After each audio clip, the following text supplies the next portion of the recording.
todos. Antes da gente começar o nosso culto, nós vamos ler a pergunta 100 do Catecismo Maior. Chegamos à pergunta 100, sinal aí que a nossa congregação tem lido há mais de 100 semanas o Catecismo Maior, são mais de 100 domingos juntos. Eu vou fazer perguntas e os irmãos vão estar lendo todos juntos. Que pontos devemos considerar nos 10 mandamentos? Devemos considerar os 10 mandamentos, o prefácio, o conteúdo dos mesmos mandamentos e as divinas razões anexas a algum deles para lhes dar maior força. Senhor, te louvamos, ó Pai, porque o Senhor é bom e a tua misericórdia dura para sempre. A tua misericórdia, Senhor, nos alcança de tal maneira que nos põe de pé, que não deixa faltar nada nos nossos lares e que nos traz até a tua casa.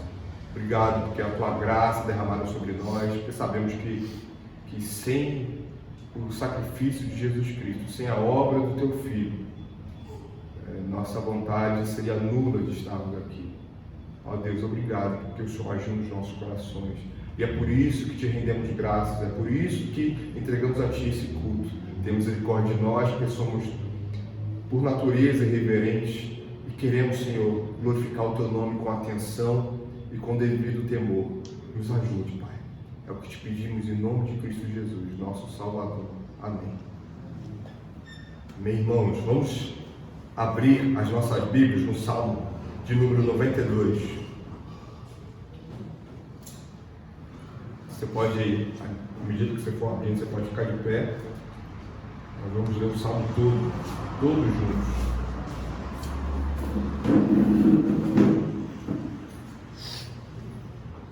Salmo 92, cântico para o dia de sábado. Todos juntos. Bom é render graças ao Senhor e cantar louvores ao teu nome, ó Altíssimo, anunciar de manhã a tua misericórdia e durante as noites a tua fidelidade, com instrumentos de 10 cordas, com saltério e com a solenidade da harpa.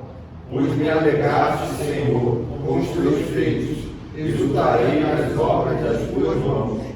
Quão grandes, Senhor, são as tuas obras, os teus pensamentos, que profundos. O inepto não compreende, e o estulto não percebe isto. Ainda que os ímpios brotam como a erva, e florescem todos os que praticam a iniquidade, nada obstante serão destruídos para sempre. Tu, porém, Senhor, és o Altíssimo eternamente. Eis que os teus inimigos, Senhor, eis que os teus inimigos perecerão, serão dispersos todos os que praticam a iniquidade. Porém, tu exaltas o meu poder, como do boi selvagem, derrama sobre mim o óleo fresco. Os meus olhos veem com alegria os inimigos que me espreitam, e os meus ouvidos se satisfazem em ouvir os malignos que contra mim se levantam. O justo florescerá como a palmeira, crescerá como o cedro do Líbano. Plantados na casa do Senhor, florescerão nos atos do nosso Deus. Na velhice darão ainda frutos, serão cheios de seiva e de vigor, para anunciar que o Senhor é reto. Ele é a minha rocha e ele não há justiça. Amém. Ele é a nossa rocha, ele é a nossa salvação. Vamos cantar em louvor a ele, o hino Adoração 230.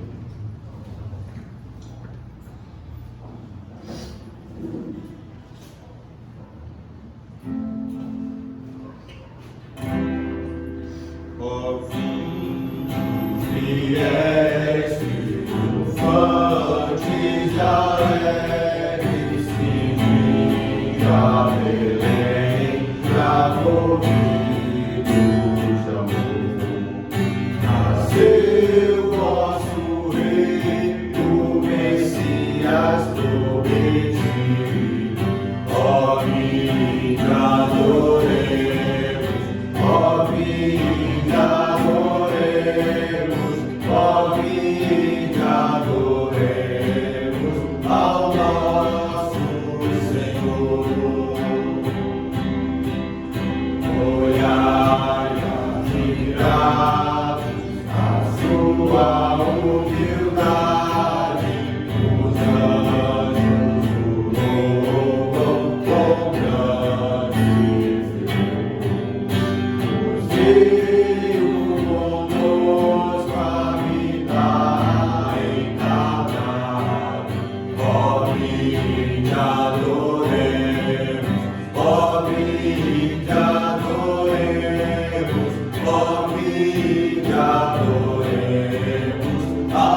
Nesse chamamento para adoração ao nosso Deus, nós precisamos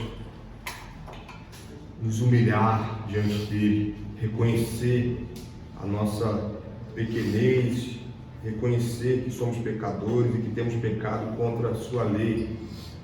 Vamos abrir a Bíblia em Provérbios, capítulo 28, versículo 13.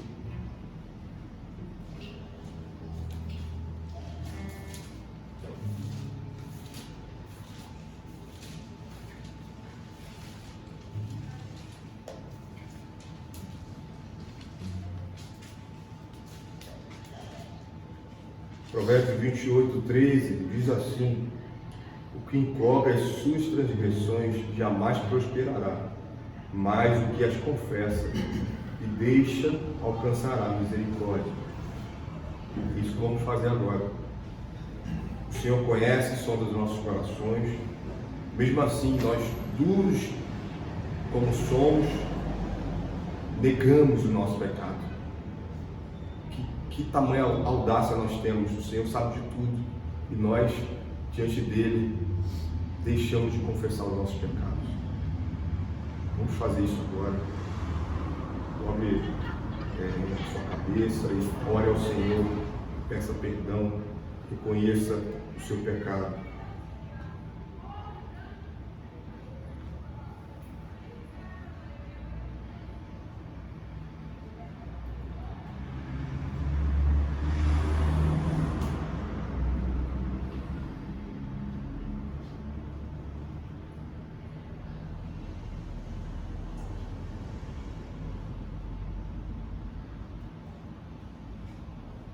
Irmão Douglas, por favor, faça uma oração. Senhor Deus, nós nos rendemos a Ti, Pai, como servos, como filhos, mas também como merecedores da Tua ira, aqueles que foram alcançados por Ti, Pai, se não tivéssemos sido alcançados pela Sua graça, Pai. Nós estaríamos debaixo da Tua ira, Senhor.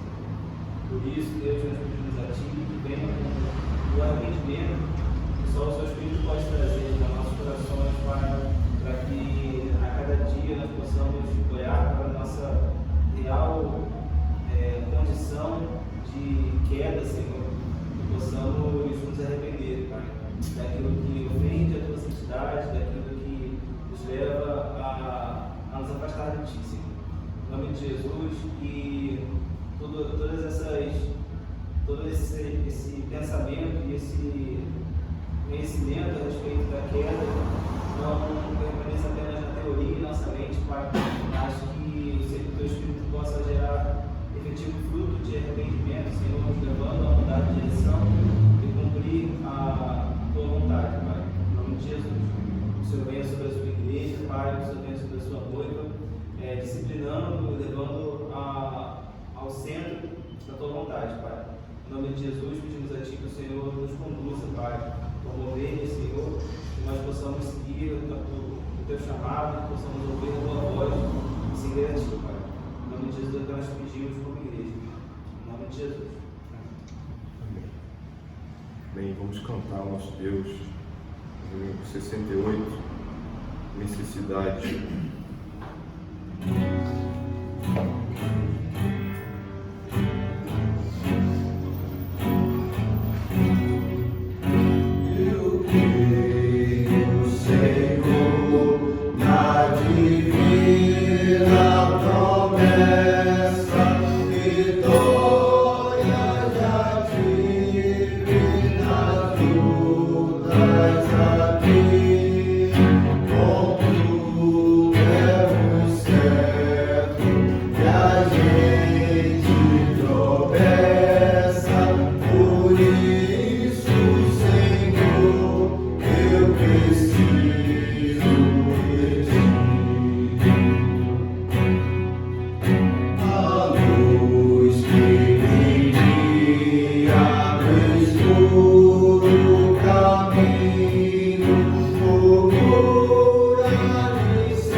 Essa é a nossa necessidade do Senhor. Nós possamos reconhecer isso sempre. Nesse momento de gratidão ao nosso Deus, quero te convidar a abrir a Bíblia em 2 Coríntios, capítulo 9, vamos ler do 7 a 11.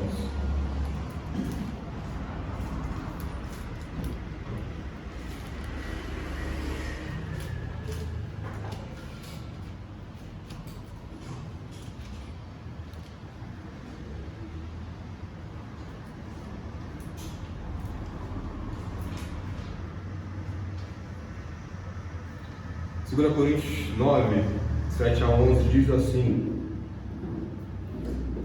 cada um contribua segundo tiver proposto no coração, não com tristeza ou por necessidade, porque Deus ama quem dá com alegria.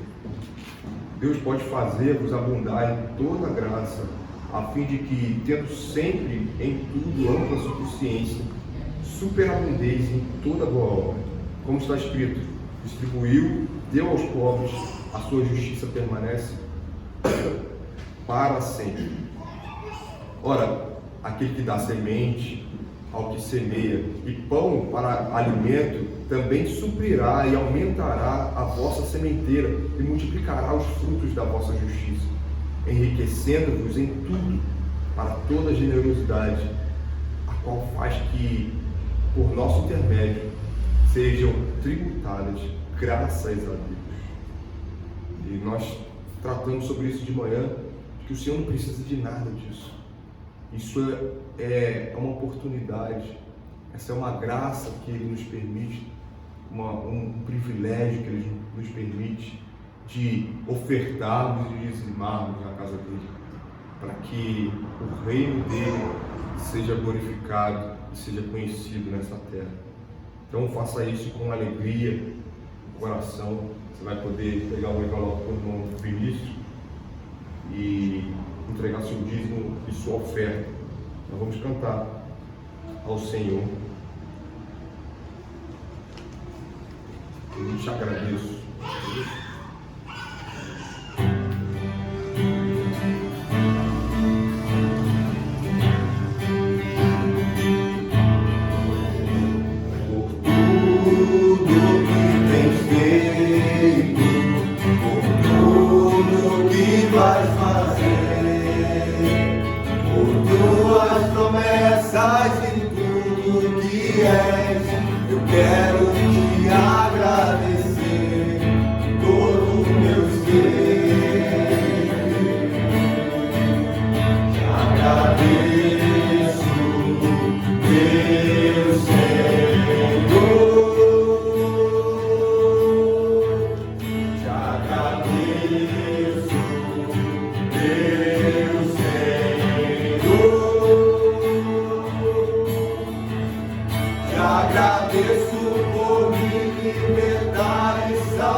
Gratidão, nosso Deus.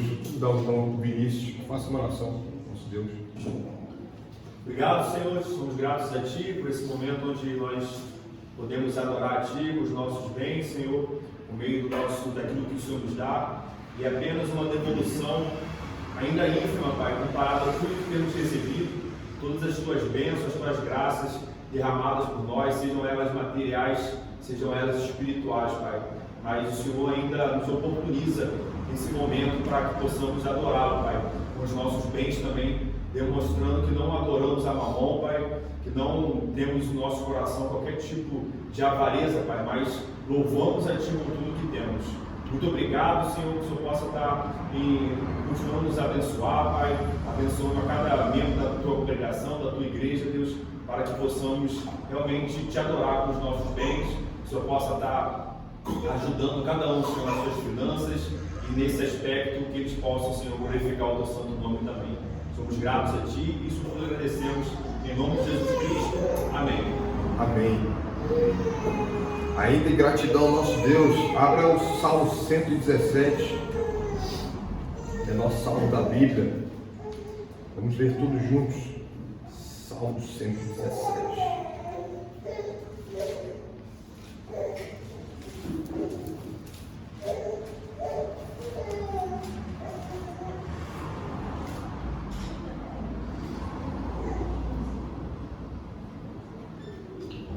Todos. Louvai ao Senhor, vós todos os gentios, louvai todos os povos, porque muito grande é a sua misericórdia para conosco, e a fidelidade do Senhor subsiste para sempre. Aleluia, aleluia. Graças a Deus por isso. Quero convidar o irmão Alex, faça uma oração de gratidão, irmão, e que o Senhor continue nos abençoando nesse culto. Vamos cantar cânticos espirituais, possamos estar com corações gratos ao nosso Deus, por favor. Senhor Deus, graças te damos, Senhor, mais uma vez podemos estar na tua casa, Senhor, para lhe prestar no culto, Pai. Aceita, Senhor, a nossa humilde, Senhor,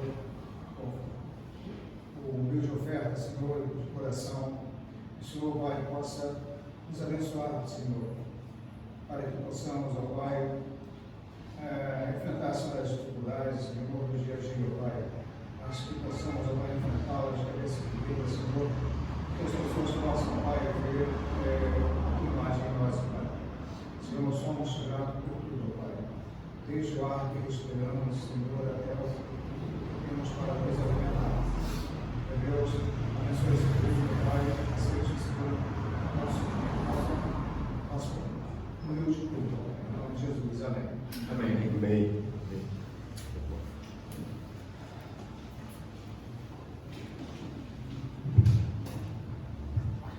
Boa noite, meus irmãos. Vamos nos colocar de pé, vamos continuar nossa adoração ao nosso Deus através dos hinos, dos cânticos espirituais. Vamos colocar diante dele a esse Deus que nos sustenta e que nos mantém, e vamos continuar clamando a ele.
amor jamais me deixará.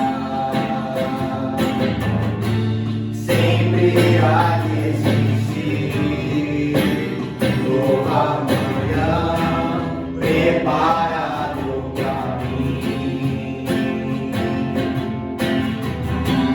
preparado pra mim.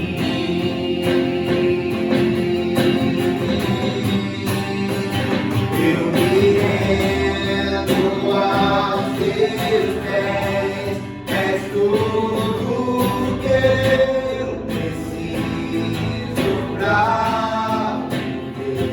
Eu me lanço aos teus braços, onde encontro meu refúgio. Eu me rendo aos teus pés, és tudo que eu preciso pra viver. Eu me lanço aos teus braços, onde encontro meu refúgio, Jesus.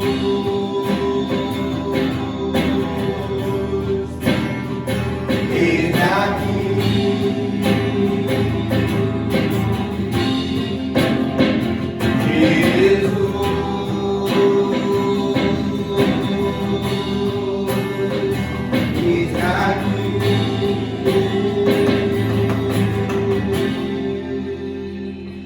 eu me rendo aos teus pés, és tudo que eu preciso pra viver. Eu me lanço aos teus braços, onde encontro meu refúgio.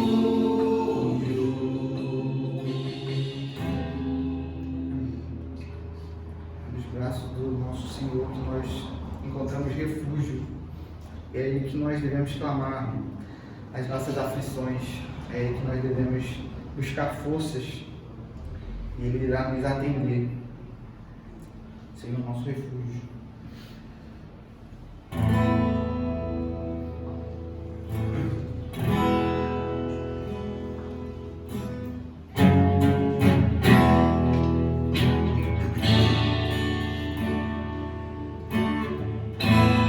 Meu Jesus, Salvador, outro igual não há.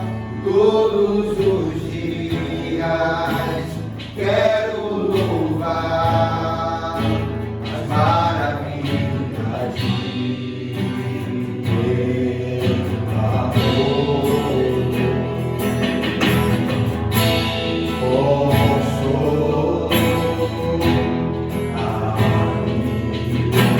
Força e refúgio é o Senhor, todo o meu ser, tudo que sou, sempre te adorarei.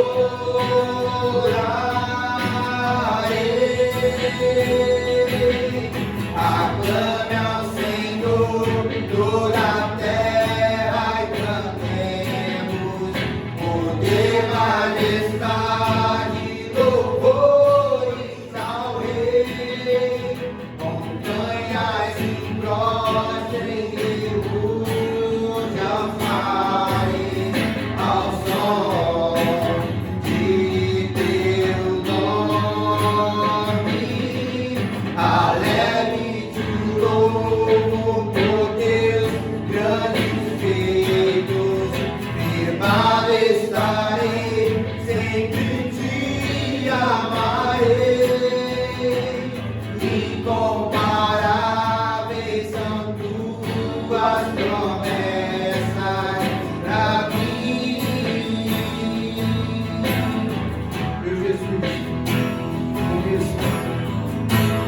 meu Jesus, Salvador.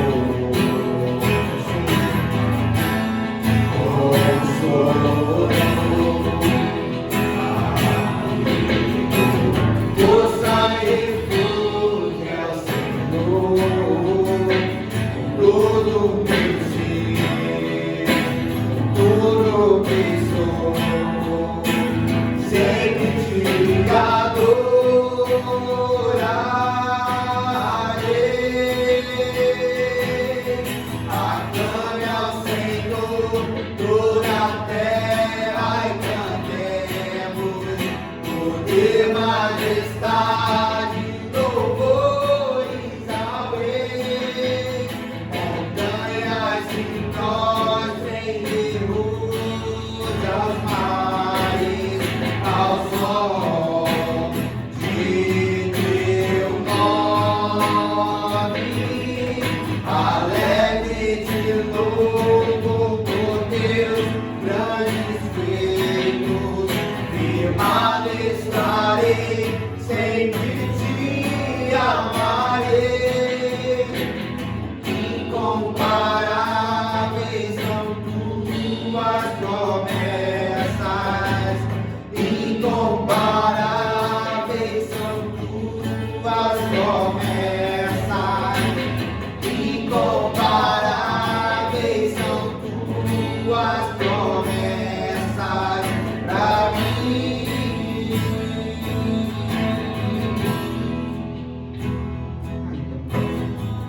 Incomparáveis são as promessas do Senhor para nós. E é isso que nos dá esperança, é isso que nos conforta, é isso que nos deve alegrar. Então, que assim seja, que o Senhor nos abençoe e que possamos confiar nele também. Os irmãos podem se assentar.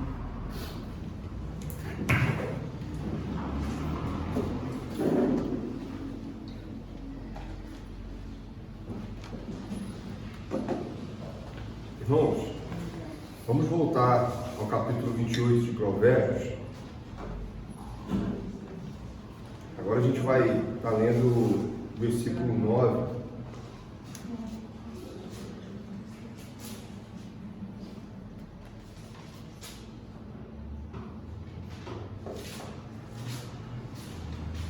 Provérbios 28,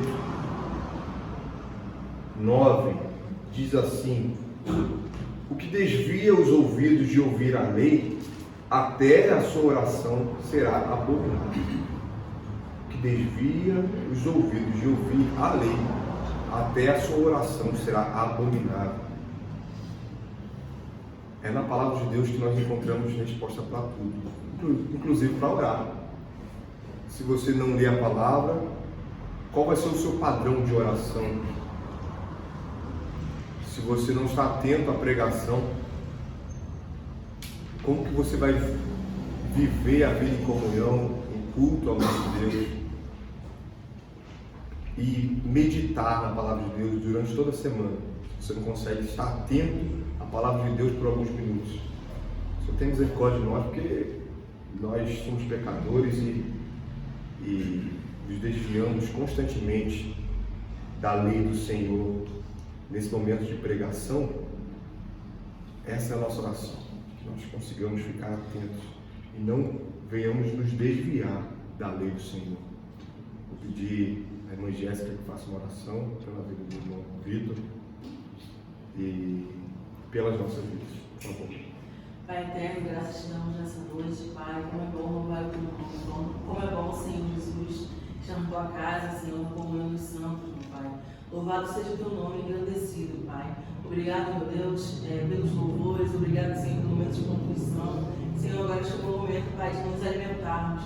Ó Deus, que o Senhor possa usar, Senhor, de forma poderosa nosso irmão Vitor, ó Deus, que o teu Espírito Santo possa falar através da vida dele, não seja ele falando, não seja o irmão Vitor, mas o Espírito Santo atuando através da vida dele, através da preparação que ele fez ao longo da semana, para nos trazer, Senhor Jesus, um alimento espiritual e eterno das nossas vidas.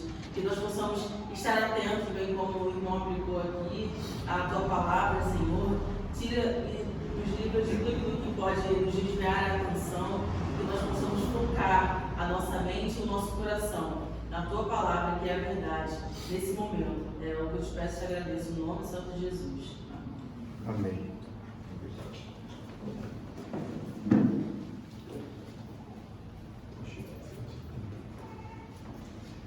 Esse aqui.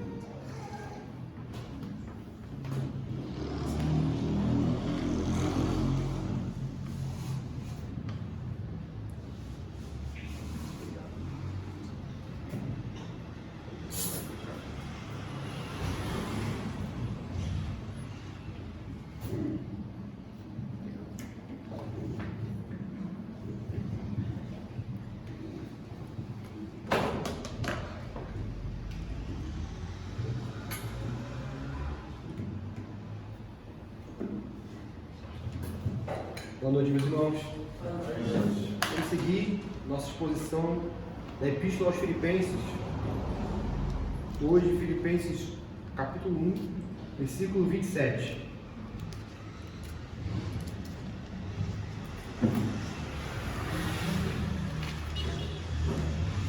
Filipenses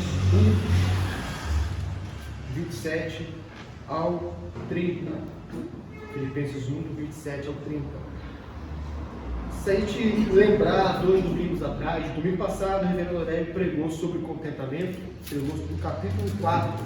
Mas hoje a gente vai voltar para a nossa posição sequencial, do versículo 27 ao 30. Na semana retrasada a gente expôs do verso 12 ao verso 26 e agora do 27 ao 30. Só lembrando, meus irmãos, o que aconteceu do verso 12 ao 30, ao 26, o apóstolo Paulo, ele fala com os filipenses sobre a situação dele em Roma, né? Que ele estava preso em Roma e tinham pessoas que estavam sendo animadas por causa das algemas dele e outras pessoas que, mesmo nesse cenário, usavam dessa circunstância para jogar mais tribulação às algemas do apóstolo Paulo e pregavam a Cristo por dissensão, por porfia, por inveja. E Paulo termina falando que, versículo 21, capítulo 1, porquanto para mim o viver é Cristo e o morrer é lucro. E ele vem e fala que ele está, vamos colocar uma palavra assim, em dúvida o que se vai para Cristo ou se fica, né? Porque estando em Cristo é infinitamente melhor, mas ele vê que tem um trabalho ainda para realizar nessa terra, ou seja, a favor da igreja militante, da igreja local, dos filipenses, inclusive. Ele diz que o meu desejo é de estar convosco. Ele termina falando que, olha, eu acho que eu vou ficar ainda mais tempo com vocês. E agora nós vamos seguir, que é o verso 27 ao 30, terminando esse capítulo 1. Vamos ler o texto sagrado? Versículo 27 de Filipenses 1 diz assim: vivei acima de tudo por modo digno do Evangelho de Cristo, para que, ou indo ver-vos, ou estando ausente, ouça no tocante a vós outros que estáis firmes em um só espírito, como uma só alma, lutando juntos pela fé evangélica, que em nada estáis intimados pelos adversários, pois o que é para eles prova evidente de perdição é para vós outros de salvação, e isto da parte de Deus, porque vos foi concedida a graça de padecerdes por Cristo, e não somente de crer nele, pois tendes o mesmo combate que vistes em mim, e ainda agora ouvis que é o meu. Versículo 27, meus irmãos, o apóstolo Paulo diz: vivei acima de tudo por modo digno do Evangelho. O que o apóstolo Paulo está querendo iniciar agora nesse parágrafo? Ele está dizendo o seguinte: olha, não importa o meu futuro, não importa se eu vou continuar em vida, se eu vou estar junto com Cristo, eu não quero que essa seja a preocupação de vocês. Eu não quero que o meu bem-estar seja a preocupação de vocês. Eu quero que, acima de tudo, filipenses, a preocupação de vocês seja viver de modo digno do Evangelho. O apóstolo Paulo, novamente, ele volta a mostrar que ele não tem interesse, em última instância, ou ele não vê a vida de uma maneira em que ele deva ser beneficiado sempre. O foco do apóstolo Paulo, até mesmo na escrita aos filipenses, é que o Evangelho de Jesus Cristo venha a progredir. E é isso que estava na tônica do versículo 12 ao versículo 26, que a gente viu, que o apóstolo Paulo, ele declara que para ele o mais importante é que o Evangelho seja espalhado por todo mundo, por mais que ele sofra, por mais que ele tenha a sua liberdade limitada. E agora no versículo 27, ele joga isso também para os filipenses, mas não agora somente no falar, mas no modo de como viver. Filipenses, no seu trabalho, viva de modo digno. Nas suas relações sociais, viva de modo digno. Nas suas relações familiares, viva de modo digno. Na sua relação com Roma, viva de modo digno. Na sua relação com os infiéis, viva de modo digno. Para quê? Viva de modo digno do Evangelho. Não dignidade pela dignidade. mas porque alguém que prega o Evangelho e não vive de modo digno, essa pessoa está manchando o Evangelho. Está manchando.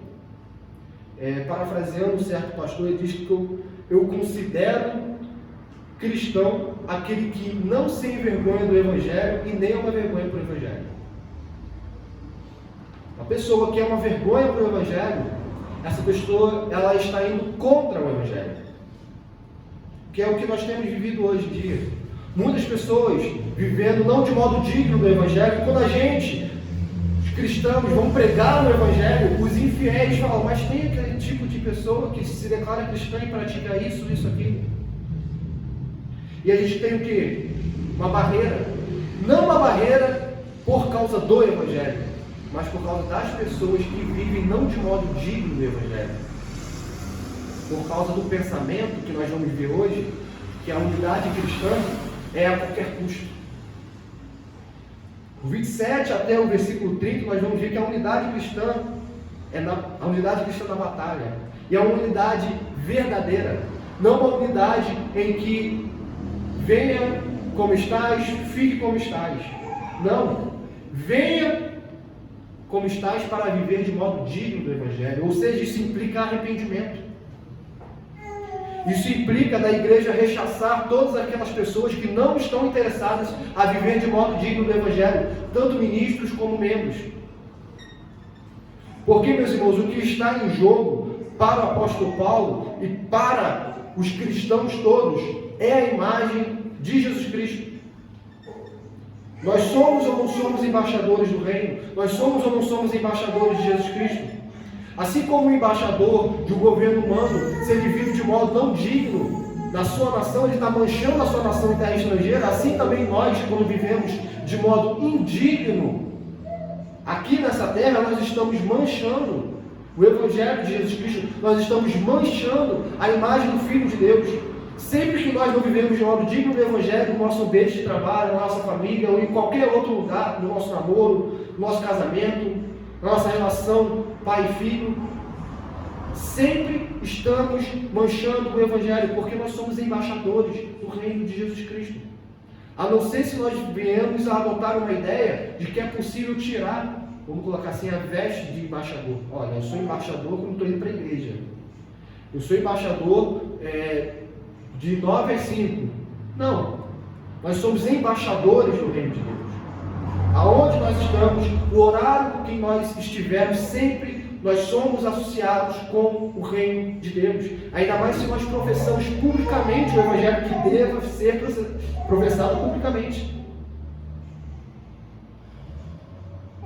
Nós estamos, meus irmãos, nós vamos ver uma batalha espiritual que se desenrola nessa história, que desenrola com agentes dentro da igreja e com agentes pagãos. A igreja é um lugar em que as pessoas têm que estar cientes do seu lugar no campo de batalha. Uma batalha espiritual. Porque, senão, nós vamos ver o inimigo avançando. O inimigo avançando dentro da própria igreja. Porque negligenciaremos a palavra de Deus em detrimento de uma paz à custa da verdade. Nós gostamos de paz, mas não à custa da verdade. Não à custa da doutrina correta e da prática correta. Para nós, é evangelho, doutrina correta, prática correta e afeição correta. Não é qualquer custo. A igreja de Jesus Cristo não precisa encher. A igreja de Jesus Cristo não precisa impactar o mundo. Não tem isso na Bíblia. A igreja de Jesus Cristo precisa ser fiel ao seu mestre. Até porque a igreja de Jesus Cristo, ela é escolhida pelo próprio Cristo, pelo próprio Deus Pai. Nós somos apenas servos, inúteis, como o próprio Jesus diz. Que estamos aqui para viver de modo digno do Evangelho. E para sermos agentes também de instrução para que os nossos irmãos vivam também de modo digno do Evangelho. Quando perdemos isso, perdemos o Evangelho. Perdemos o caráter de igreja. perdemos a nossa missão. Como Cristo diz, um sal discípulo, um sal que não salva, que nada mais serve do que ser jogado e pisado. Prosseguindo, meus irmãos, vivei acima de tudo, o apóstolo Paulo diz, de por modo digno do Evangelho, para que, ou indo vermos, ou estando ausente, ouça no tocante a vós outros, que estáis firmes em um só espírito, como uma só alma, lutando juntos pela fé evangélica. Essa tríplice, né, união, um só espírito, uma só alma, e juntos pela fé evangélica, que aqui, essas duas primeiras, um só espírito, uma só alma, não, o apóstolo Paulo aqui não está defendendo a tríplice repartição do homem, que o homem é alma, espírito e corpo, né? Não é isso. Até porque no grego aqui não tem, as palavras não estão relacionadas à integração do homem, ao que o homem é, à constituição do homem. Ela está relacionada à união. Então, o apóstolo Paulo aqui, o foco dele é falar sobre a união da igreja cristã.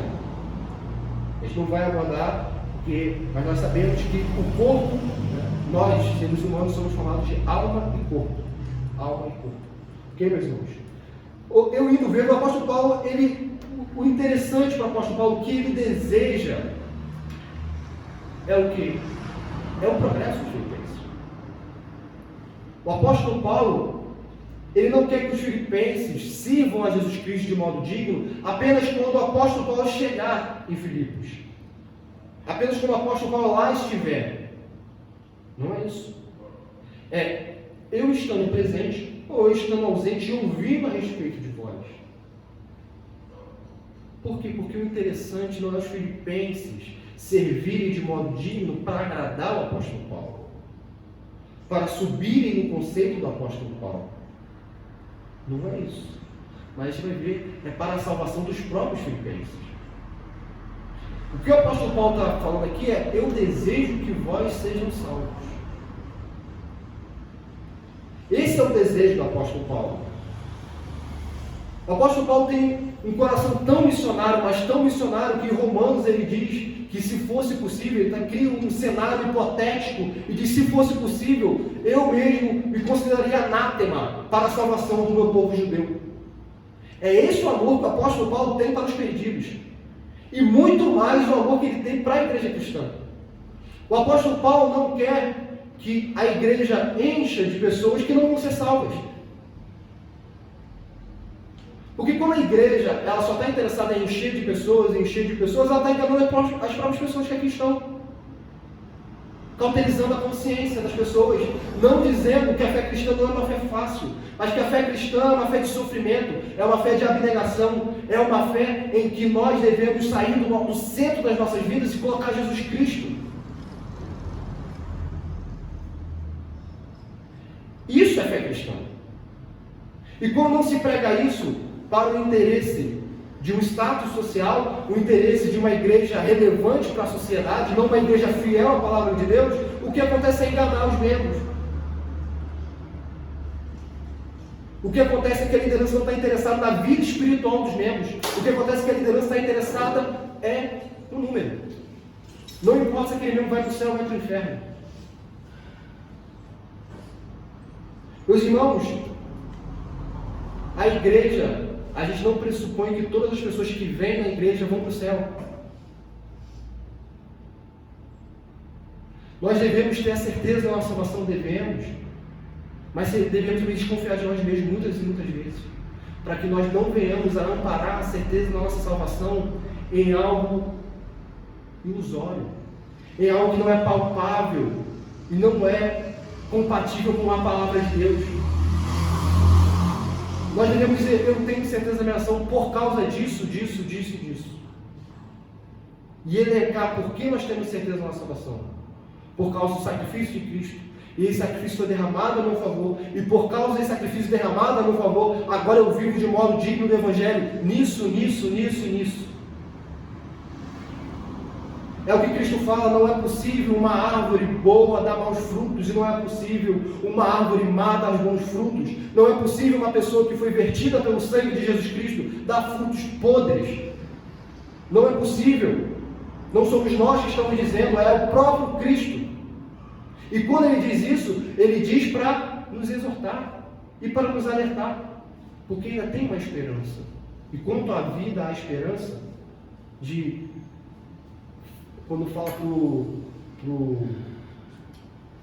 semeador, para o fazendeiro, eu vou lembrar agora o termo certo, de que, olha, espera um tempo, um período, eu vou cuidar dessa árvore, se ela não der fruto, aí podemos arrancar e jogá-la no fogo.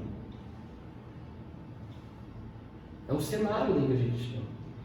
Quando nós não estamos dando frutos, não é para nós nos desesperarmos e acharmos que está fadado o inferno, mas é para que nós nos avaliemos e corramos ao trono da graça, amedrontados, mas também esperançosos, porque a salvação depende de Deus. Ele nos regenera, Ele nos salva, Ele é que nos concede bons frutos. É Ele que nos concede bons frutos. E a gente deve viver para desejar não somente eu alcance a salvação, mas nós alcancemos a salvação. Porque a igreja cristã, ela é uma unidade. É por isso que o apóstolo Paulo vem com uma tríplice união. Eu desejo que vós sejam um só espírito, uma só alma, lutando juntos pela fé evangélica. Tenham todos uma mesma vontade, o mesmo objetivo, o mesmo pensamento, como vai ser melhor exposto no capítulo 2. Não é cada um da igreja pensando uma coisa diferente da outra, mas todos tendo um pensamento cativo à palavra de Deus. Todos pensando a partir das Escrituras, e não cada um pensando a partir da sua cosmovisão não bíblica, talvez uma cosmovisão influenciada por ideologia ou pelo próprio trabalho, cada um buscando o seu próprio interesse. Não, cada um parte do pressuposto que a Bíblia é a palavra de Deus e que estamos nessa vida para agradar o Deus da palavra. Se isso não for uma realidade, não há união cristã. Se cada um está interessado em se satisfazer, se cada um está interessado de que a igreja seja serva de si, não há unidade cristã. Não tem como. E essa unidade, ela tem que redundar de nós juntos. Aqui são todos.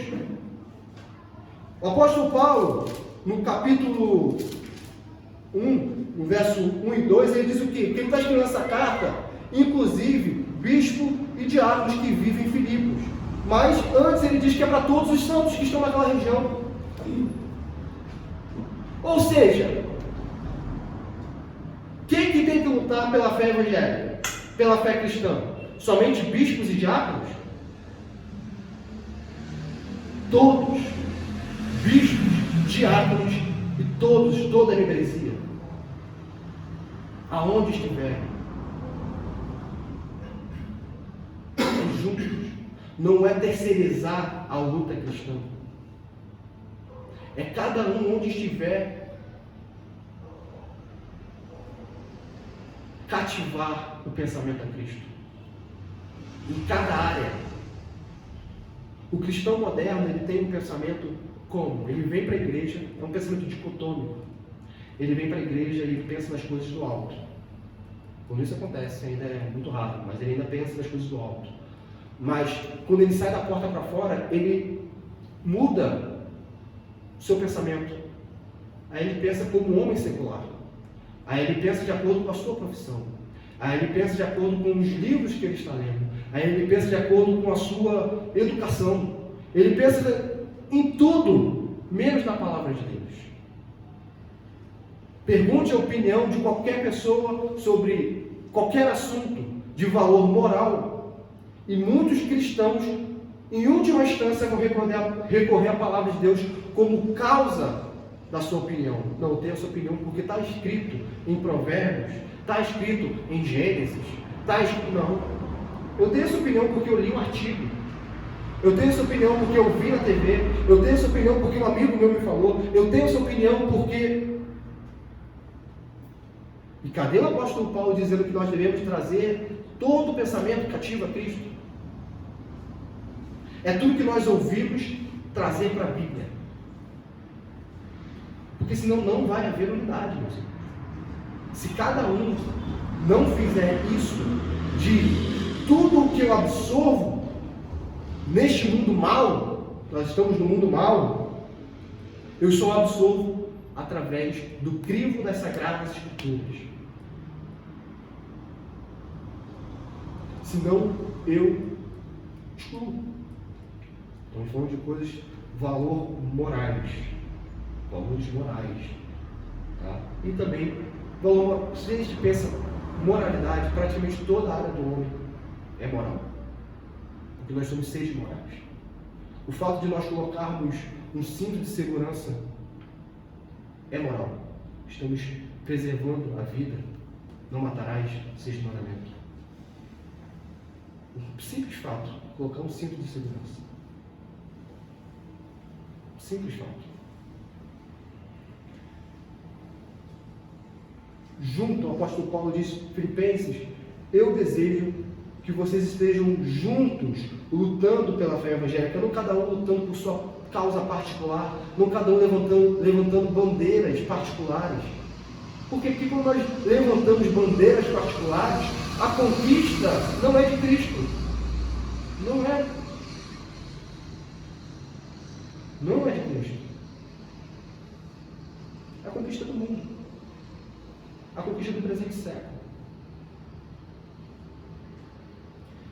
E que em nada, no verso 28 ele diz, estáis intimidados pelos adversários. Aqui a pergunta é, quem são os adversários que o apóstolo Paulo está se referindo?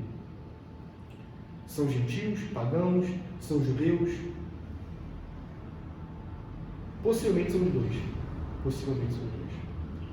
Porque ele vai falar depois dos cães, ou seja, pessoas que estavam dentro da igreja cristã. Mas aqui no versículo ele deve falar o mesmo exemplo que vistes em mim. E Paulo, quando teve em Filipos, ele foi perseguido por gentios. Nós vamos ver. Por pagãos romanos. Então o apóstolo Paulo está dizendo que o cristão, frente à perseguição, e aqui, meus irmãos, é perseguição não apenas intelectual, não é uma perseguição de ser apenas motivo de chacota, de riso, é uma perseguição de sofrer na carne, é uma perseguição de sangrar, é uma perseguição de passar fome, é uma perseguição de perder esposa pelo Evangelho, perder marido pelo Evangelho, perder filhos pelo Evangelho, perder amigos pelo Evangelho, perder tanto no sentido de laços, tanto no sentido também de morte. Nós vimos isso em Atos dos Apóstolos. Pessoas morrendo pelo Evangelho. E o apóstolo Paulo diz, não fiquem intimidados. Os adversários são muitos, mas vocês não devem ficar intimidados. Vocês devem se portar com intrepidez. Foi isso que eles viram do apóstolo Paulo. Coragem para anunciar o Evangelho. Por quê? Pois o que é para eles, para os adversários da fé cristã, para aqueles que esnobam a fé cristã, para aqueles que rejeitam a fé cristã, para aqueles que perseguem a fé cristã e, consequentemente, perseguem os cristãos, o que para eles é prova de perdição, para vós outros é de salvação, e isto da parte de Deus. A perseguição é o emblema da salvação que Deus nos concede. Porque quando nós estamos sendo perseguidos pelo Evangelho, por causa do Evangelho, por causa de sermos fiéis, ele está falando não de ser perseguido por ser perseguido. Ele não está falando de você ser perseguido no trabalho porque você trabalha mal. Ser perseguido por um professor universitário ou de escola porque você não presta atenção. É pelo Evangelho. É por causa das suas posições. É por causa do seu Deus. Por quê? porque você vive de modo digno. E quando nós vivemos de modo digno, ou seja, espelhamos a Cristo, acontece o que aconteceu com o próprio Cristo em João 1. Aqueles que são filhos das trevas, ao verem a luz, eles se enfurecem, porque a luz mostra as obras que eles praticavam nas trevas. Mostra que o estilo de vida deles era um estilo de vida mau. Que se não fosse o Filho da Luz iluminando aquilo, eles jamais teriam sua consciência tocada. E eles se enfurecem. E eles ficam irritados. Porque eu não sou tão bom quanto eu imaginava. Porque é possível ser fiel à esposa. Porque é possível ser fiel às amizades. Porque é possível ser honesto. Porque é possível trabalhar bem para o meu patrão. Porque é possível fazer o que é certo no meio de tantas pessoas que fazem o que é errado. Viver de modo digno no Evangelho me irrita. É a pessoa certinha. Mas não é apenas, meus irmãos, o apóstolo Paulo não está falando aqui para nós vermos calados. Porque viver de modo digno no Evangelho, algumas pessoas podem aplicar, então só faça a obra, não precisa nem falar de Jesus Cristo. Não, é você, o que enfurece mais é a prática de boas obras e a causa da prática de boas obras. Qual é a causa? É Cristo. Isso enfurece ainda mais. Não é praticar boas obras somente por praticar boas obras e ponto. Não. Eu faço isso por causa de Cristo. Eu faço isso porque Ele me salvou. Eu faço isso porque Ele ordenou que assim eu vivesse. Assim vivemos de modo digno. Não calados em nossos empregos ou nas nossas relações sociais, vivendo corretamente. Não falando de Cristo, não, estou vivendo de modo digno no Evangelho. Não está. Não está. Se não fala de Cristo, não está vivendo de modo digno no Evangelho. Porque o Evangelho é uma mensagem. É uma mensagem que é adornada com boas obras. Não é boas obras. O adorno da mensagem do Evangelho é aquele que está pregando praticar boas obras. Mas se tiramos a mensagem, não tem Evangelho. Não tem Evangelho. Intimados, porque para eles é prova evidente de perdição, ou seja, o apóstolo Paulo ele está colocando aqui na ótica dos adversários. Na ótica dos adversários, por que sofrer pelo Evangelho? Por que perder o emprego por causa de religião? Por quê? Por que perder a amizade por causa de fé? Por que entrar em determinadas discussões? E aqui é o ápice disso tudo, tá? Aqui é por que perder a vida por causa de Nazareno. É o que aconteceu no primeiro século. Por que perder a esposa por causa da religião? Muitos cristãos que eram pagãos no primeiro século, quando se converteram ou quando se convertiam, eram abandonados por seus cônjuges pagãos. Muitos e muitos e muitos.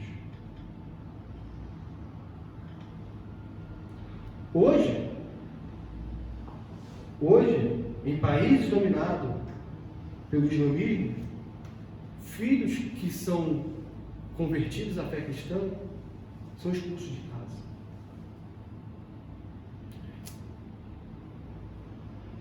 Eu sempre falo, para que isso? Olha quanta coisa essa pessoa está perdendo. Em determinada parte do globo, dominada pelo islamismo, uma pessoa que se declara cristã é praticamente alguém que é um subcidadão, não um cidadão pleno de direitos. Não, não é.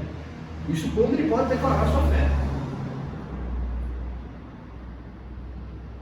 Isso não está longe da nossa realidade. Isso não está longe do que estamos vivendo hoje. E se nós não lutarmos juntos pela fé evangélica, o que acontece em parte do Oriente e em parte do Ocidente, acontecerá também no nosso país.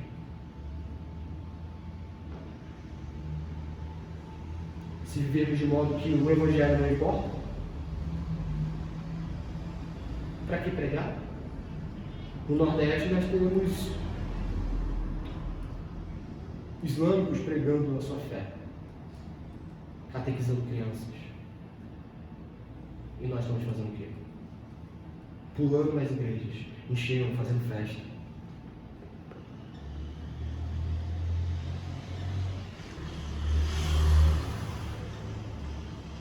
Fazendo festa em tempo de luto, em tempo que a fé cristã é atacada.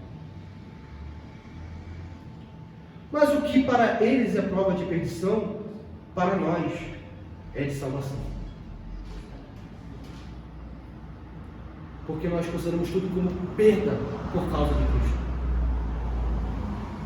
Porque nós sabemos que o próprio Cristo diz que aqueles que perdem bens, famílias, prazeres, não canta isso? Serão recompensados no mundo vindouro. Terão um tesouro que é incomparavelmente melhor do que qualquer tesouro que essa terra pode dar. Podemos perder família, mas vamos ganhar uma família eterna.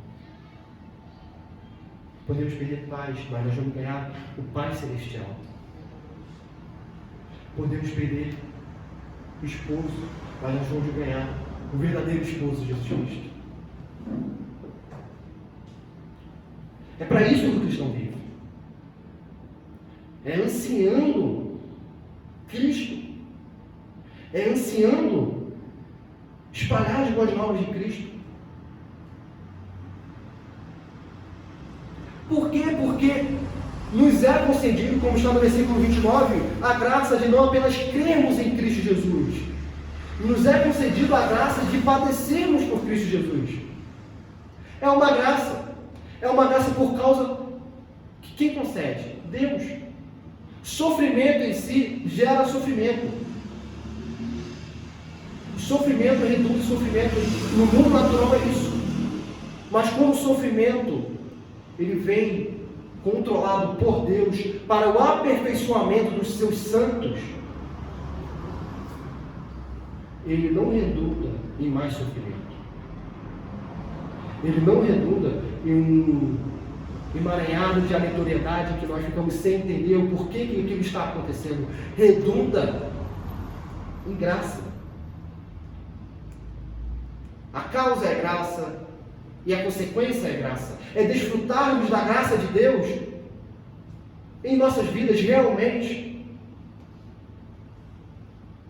E um dos aspectos é nós termos o emblema da nossa salvação quando padecermos por Cristo Jesus. É nós realmente entendermos Cristo está acima de qualquer coisa nessa terra. E a igreja cristã está acima de qualquer laço que eu tenho nessa terra. Porque tudo que o apóstolo Paulo está argumentando aqui, ele está argumentando com base no que ele já disse. A tríplice unidade. Uma só alma, um só espírito e lutando juntos pela fé evangélica. A unidade cristã é pressuposto e é causa necessária sim para nós adquirirmos bênçãos espirituais na ordinariedade da vida. Não tem promessa para um cristão que não quer viver em união. Não tem promessa. Um cristão, se semana passada a gente disse que algumas pessoas, o viver não é Cristo, semana retrasada na verdade, nós dizemos que para algumas pessoas o viver não é Cristo, mas tem Cristo, né? No aspecto ali da sua vida, né? Eu tenho Cristo, mas o meu viver não é Cristo. Não é 100% de Jesus Cristo. Assim como eu tenho trabalho, assim como eu tenho meu entretenimento, assim como eu tenho meus laços de amizade, eu também tenho Cristo. Mas não é o centro da minha vida. O apóstolo Paulo está argumentando aqui que a união cristã também não é apenas um aspecto da vida do cristão. Eu tenho vários laços de amizade. Eu tenho amizade no local X, Y, eu tenho amizade com os meus familiares e eu também tenho uma amizade na igreja. um laço fraterno na igreja. O apóstolo Paulo coloca a igreja, a união na igreja com os santos, a comunhão dos santos, como acima de qualquer laço fraternal. Por quê? Porque qualquer laço fraternal que nós tenhamos com pessoas fora da igreja são benéficos, são, mas não são regidos pelo sangue do Cordeiro que morreu por aquelas duas pessoas que caminham juntos, ou pelo aquele grupo de pessoas que caminham juntas. Um laço fraternal sem o sangue do Cordeiro, ele tem começo, meio e fim. Um laço fraternal derramado pelo sangue do Cordeiro, ele tem começo, mas ele não tem fim.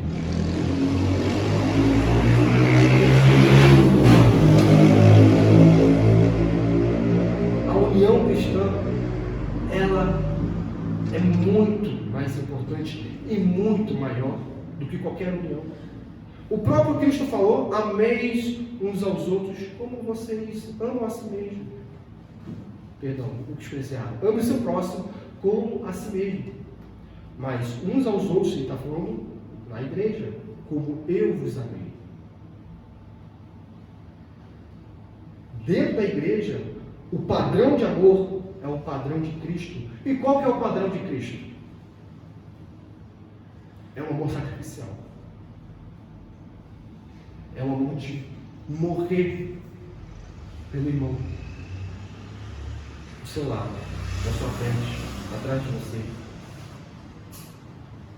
E não morrer ainda nas últimas instâncias, né?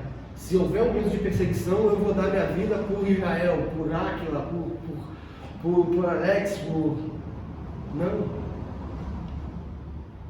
É eu morrer diariamente. É eu sair do centro da minha vida e colocar Cristo e os irmãos. É eu pensar nos irmãos. É eu trabalhar para o benefício dos irmãos. Porque como está em João, na epístola, quem não ama seu irmão, não ama a Deus. Porque se não pode amar ao irmão, a quem vê, como poderá amar o Deus que não se vê?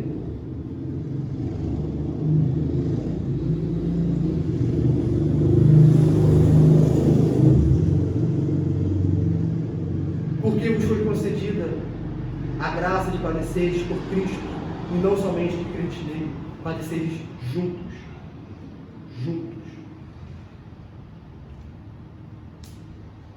Nós vivemos momentos felizes juntos e vivemos momentos tristes juntos. Em vitórias e em derrotas juntos. Na alegria e no choro é junto. É isso que Cristo quer.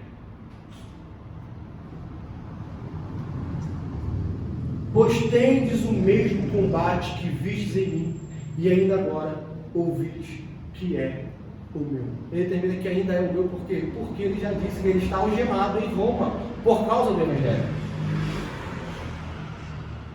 Mas ele coloca na mente dos filipenses algo para eles se recordarem. Quando eu estive entre vós, eu sofri. Lembremos das exposições de Atos. Paulo expulsando uma jovem possessa. Os donos daquela jovem possessa, que era escrava, que ficava desviando para lucro dos seus senhores, ficam enfurecidos porque perderam a sua fonte de renda e perseguem Paulo e aqueles que estavam com Paulo.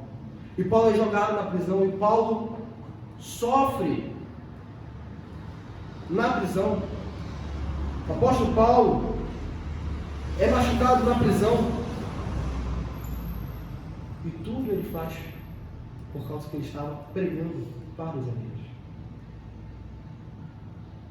E até mesmo nesse momento, na prisão, na pessoa que inflige dores a ele, que é o carcereiro, ele prega para o carcereiro. E o carcereiro é salvo. Voltemos. Não é apenas viver de modo digno, calado. Como assim? O apóstolo Paulo, quando as portas das prisões se abrem devido ao terremoto, ninguém vai embora. E o carcereiro fica abismado. E ele indaga. Imagina se o apóstolo Paulo não prega para ele. Não, eu já vivi de modo digno do Evangelho, eu já não escapei. Eu poderia escapar, não escapei.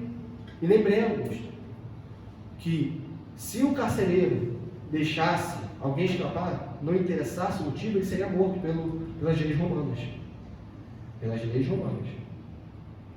E o apóstolo Paulo usa isso como uma oportunidade de declarar o Evangelho, de anunciar o Evangelho.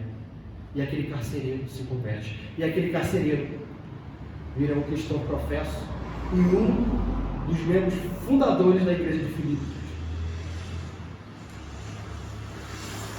E depois, uma exposição que foi até mesmo o irmão Vinícius que deu aqui na época, e que estávamos estudando o livro de Atos. O apóstolo Paulo, quando ele recebe não vou saber o termo jurídico, mas a notícia de que ele poderia ser livre devido à sua cidadania romana, o que ele faz? Ele é livre, pega as suas coisas e vai embora? Não. Ele diz que os juízes que o prenderam deveriam ir até ele e soltá-lo presencialmente. Por que ele faz isso? O irmão Vinícius aplicou pelo benefício da igreja. Para que aquilo que acontecesse, ou que aconteceu com o apóstolo Paulo, não acontecesse futuramente. Porque eles infligiram dores ao cidadão romano, prenderam o cidadão romano. E isso poderia resultar em várias mazelas para essa liderança de Filipos, como está em Atos 16. Em Atos 16. Então, pelo benefício da igreja, ele recusa-se a seu libertamento imediato. Fica para pleitear durante um breve momento os direitos de um cidadão romano e, consequentemente, os direitos daqueles homens e mulheres que estavam na igreja de Filipos, porque eram cidadãos romanos. A igreja de Filipos, a maioria são cidadãos romanos. Por quê? Porque Filipos é uma colônia romana. Quem nasce numa colônia romana tem cidadania romana. Quem nasce livre, obviamente. Quem nasce livre. Então aqui, meus irmãos, nós vimos do verso 27 ao verso 30 a unidade cristã e o que ela implica para nós batalharmos pela fé. Agora nós vamos para algumas aplicações para nós meditarmos sobre o que promove essa unidade cristã. Primeiro, o que promove a unidade cristã? Primeiro, participar da comunhão dos santos. Ou seja, isso que estamos fazendo hoje, nessa noite. E a comunhão dos santos, novamente lembrando, não é somente dominicalmente, mas sempre que possível. Dominicalmente,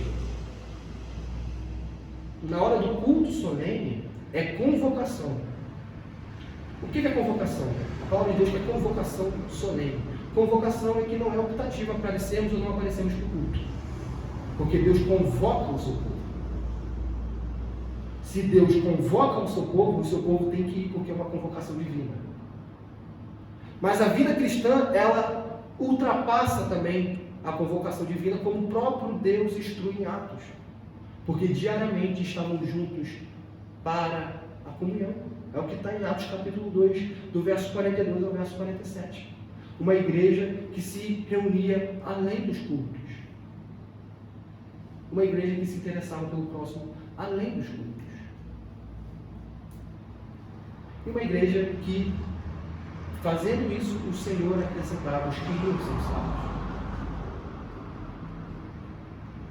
Para uma igreja, meus irmãos, que é genuína, piedosa, ela deve viver em comunhão. E numa comunhão que glorifica a Cristo.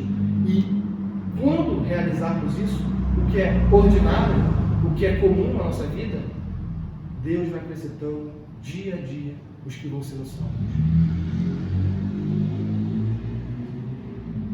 Segunda atitude nossa para essa promoção da unidade cristã negar a nós mesmos, mortificar os desejos que causam divisão no corpo, caprichos que causam divisão no corpo. A minha vontade é Y, a minha vontade é X, a minha vontade é... Não tem minha vontade na igreja cristã. Não tem o meu achismo.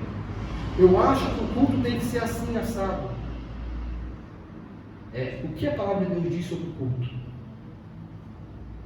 Eu acho que o casamento tem que ser assim, assado. Não é isso. É o que a igreja, o que a palavra de Deus diz sobre casamento. Quando nós entendemos que Deus atua nas famílias e junta essas famílias na igreja, nós entendemos que a família é importantíssima para a igreja. De maneira que se cada um achar que cuida da família como bem deseja, isso impactará na unidade cristã. Se cada um acha que deve criar filhos ou ter sua relação com esposos, com seus cônjuges, da maneira que bem apraz, isso impactará sim na igreja. Vai impactar na igreja. Porque nós vamos ver diversidade, onde deveria haver união. Diversidade de costume. A diversidade cristã é uma diversidade étnica, é uma diversidade de condição social, mas não uma diversidade de valores, de costumes. Não tem isso na Bíblia. Costumes que eu digo morais, não culturais. Tá, pessoal? Terceiro aspecto que promove a unidade cristã é estarmos atentos a quem está desanimado. É estarmos atentos aos que se afastam do corpo. É estarmos atentos sempre que o irmão precisar de um auxílio. É nós, todos nós. E nós também, quando precisarmos falarmos. Tem um aspecto duplo aqui. Nós vermos quem precisa e aqueles que precisam falar que precisam. Precisam dizer para que sejam auxiliados, para que sejam socorridos, para que sejam alentados. O quarto é juntos batalhando pela fé evangélica. Que é estarmos preparados para a batalha, meus irmãos. Fortalecidos na comunhão dos santos e prontos para pregar o evangelho. Hoje nós temos um cenário que é um pouco adverso a anunciar o evangelho? É. Mas poderá ficar pior. Ou poderá ficar melhor? Não sabemos. Mas Deus nos chama para pregar o evangelho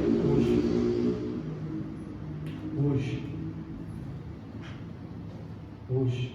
Deus nos chama para a comunhão hoje. E nessas relações que nós temos, nós somos fortalecidos até mesmo para pregar a palavra de Deus. Até mesmo para ter nossa fé alicerçada para anunciar as boas novas.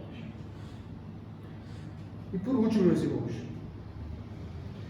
se formos perseguidos, ou se estamos sendo perseguidos, lembremos que a perseguição por causa do viver dignamente por Evangelho, essa perseguição ela é emblema da nossa salvação. Sempre que formos perseguidos por causa do Evangelho, devemos lembrar disso. Deus está me mostrando nas circunstâncias que eu sou salvo. E Ele está me concedendo a graça de não apenas crer no Filho dele, mas de padecer por Ele, de sofrer por Ele, de perder amizades, de perder oportunidades de emprego, de perder e perder para ganhar a nossa pátria celestial. Vamos orar, meus irmãos.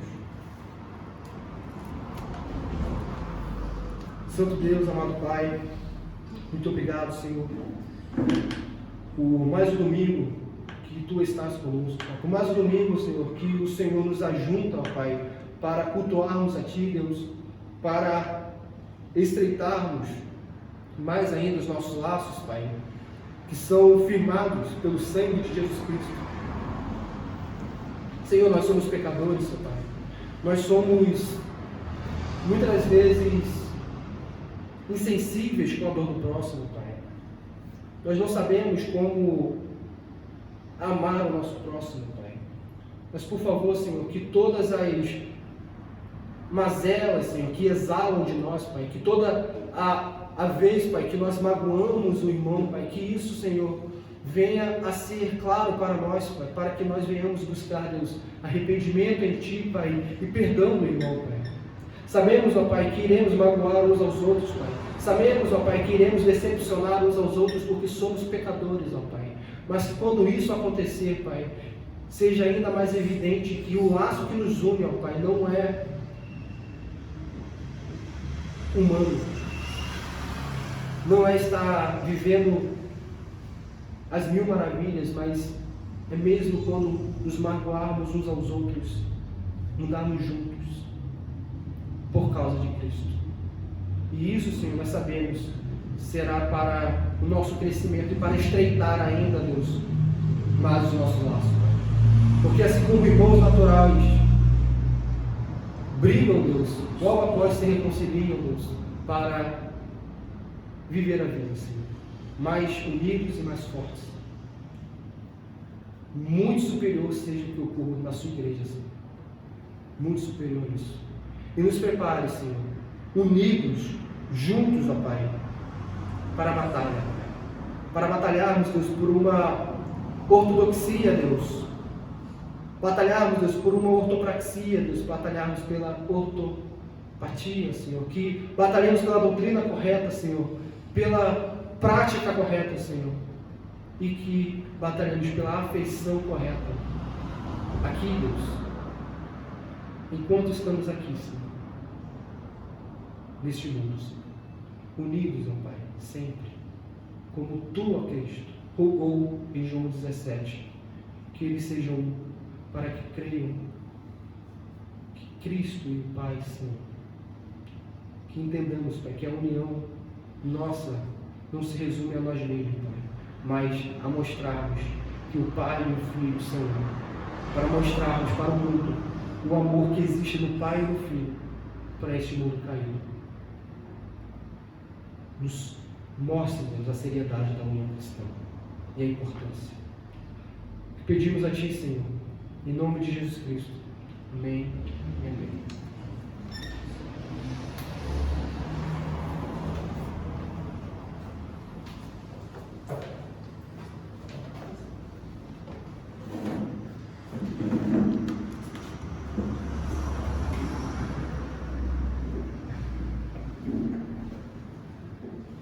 Amém.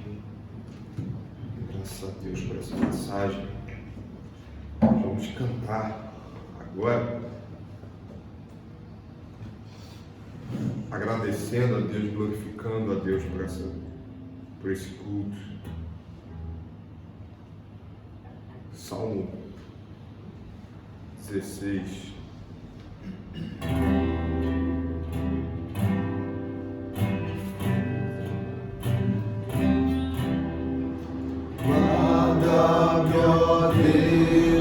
Em Ti eu me abrigo, minha alma diz que Tu és meu Senhor.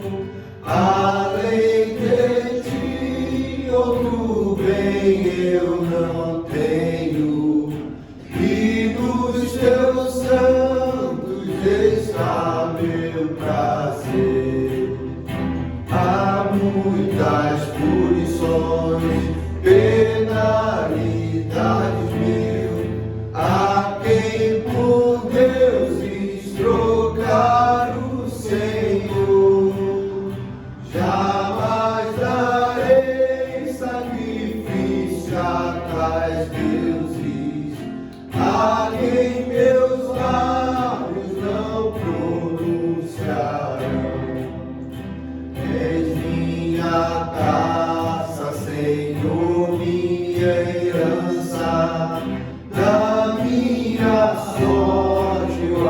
vivo tu és. Tenho as divisas em áreas abertas. Minha esperança é formosa e sem par. Bendigo meu Senhor, que a mim conselhos traz, e à noite o coração vem me ensinar. Tenho, Senhor, sempre a minha presença, Ele à direita, abalado não sou. Meu coração bem alegre exulta, meu corpo a salvo repouso terá. Minha alma não deixará no abismo, nem o teu sangue provar corrupção. Tu me farás saber por onde devo andar, sim, no caminho da vida enxergar. A pleno gozo na tua presença, na tua destra delícia sem fim. Fica de pé. Agradecemos a Deus. Deus, obrigado, Pai, por esse culto. Te louvamos porque o Senhor nos dirige até aqui, é o Teu Santo Espírito nos conduzindo pelo caminho da verdade. E agora clamamos a Ti, Senhor, que nós não sejamos apenas ouvintes, mas também praticantes de tudo aquilo que ouvimos aqui, de tudo aquilo que vimos, para a glória do Teu nome, Senhor. Nos ajude a praticar desde já e nos ajude, Senhor, a lembrar, nos faça, Senhor, meditar na Tua palavra, para a glória do Teu nome, Senhor. Que possamos ruminar tudo que foi dito aqui, absorver e levar para as nossas vidas, que assim cresçamos na fé e no conhecimento da Tua palavra. Tenha misericórdia da Tua igreja e que em nome de Jesus, Senhor, o Senhor nos dê uma ótima semana para glorificarmos o Teu nome em tudo que fizemos, para que o Seu nome, Senhor, seja espalhado, Senhor, o Teu Evangelho seja pregado. Tenha misericórdia de nós, que sejamos ousados nisso. É o que te pedimos, Senhor, gratos, porque o Senhor ouve as nossas orações. Em nome de Cristo. Amém. Nós não temos um ministro coordenado aqui conosco, e vamos todos ler, então,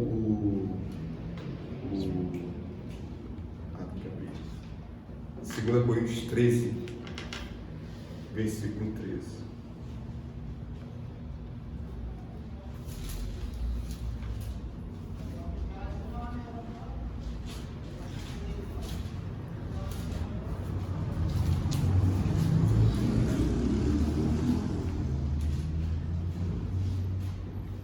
Todos.